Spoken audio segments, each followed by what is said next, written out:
Hey everyone, welcome to the first episode of Cozy Tech Talk, the podcast where we break down the latest in tech with a relaxed, easygoing vibe.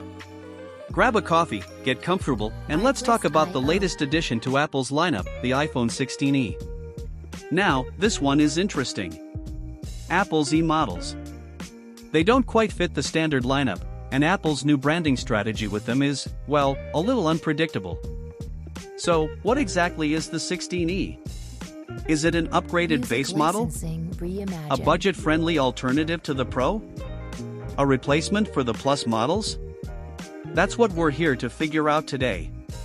We're going to break it all down, what Apple got right, where they might have missed the mark, and whether the iPhone 16e is actually a good buy or just another slightly tweaked version of last year's model. That's what we're here to figure out today. We're going to break it all down, what Apple got right, where they might have missed the mark, and whether the iPhone 16e is actually a good buy or just another slightly tweaked version of last year's model. What is the iPhone 16e? Before we get into the good and the bad, let's talk about what the iPhone 16e actually is. If you've been following Apple's naming conventions, you might be wondering why they introduced this E variant in the first place. Some speculate that Apple is testing out a new mid-tier category, something between the standard iPhone and the Pro models, without using the Plus branding. Others think this is a way to keep an affordable, somewhat premium option in markets where price sensitivity is a bigger factor. So what do you actually get with the 16e? Well, it's a mix of old and new, kind of like what Apple did with the iPhone SE lineup in the past, but without the outdated design. The good. Alright, let's start with what Apple got right. Because, to be fair, there are some really solid upgrades here. Performance and the A18 chip. First up, the iPhone 16e comes with Apple's new A18 chip, which is a noticeable step up from the S16 that was in last year's standard iPhone models. Now, if you're someone who just uses their phone for everyday tasks, social media, messaging, watching videos, you might not feel the difference right away. But for gaming, multitasking, and especially longevity, this is a big deal. Apple's chips are already the best in the industry, and the A18 keeps that lead strong. And let's not forget efficiency. With each new chip, Apple improves battery life, not just by increasing battery capacity, but by making the processor smarter about how it uses power. And that leads us to our next good thing. Battery life. Battery life has been a major focus for Apple in recent years, and it shows.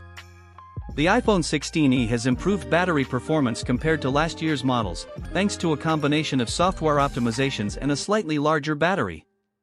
Apple claims an extra 2 hours of video playback time, which might not sound like much, but in real-world use, it adds up. The bad. Of course, it wouldn't be an Apple product without some questionable decisions. Let's talk about where things get a little frustrating. The camera, same old setup. One of the biggest disappointments with the iPhone 16e is the camera setup. Yes, Apple has improved the software processing, but the actual camera hardware is basically the same as last year's. The dual lens system is fine, but it's starting to feel outdated, especially when competitors are putting better sensors in their mid-range phones. If you take a lot of photos, you might not notice a huge difference between this and last year's model.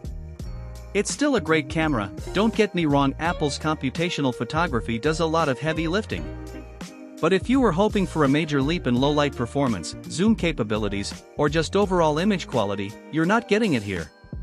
Storage, 128GB base model in 2025? Really? Here's another head-scratcher, Apple is still starting the iPhone 16e at 128GB. With the size of iOS updates, app storage needs, and camera files getting larger, this feels like a cost-cutting move that doesn't benefit consumers. By now, 256GB should be the standard across the lineup. Instead, Apple is pushing people toward the higher-tier storage models, which, of course, cost more. USB-C, but not really. Yes, we finally have USB-C across all iPhones. That's a good thing. But Apple is still limiting the data transfer speeds on non-Pro models.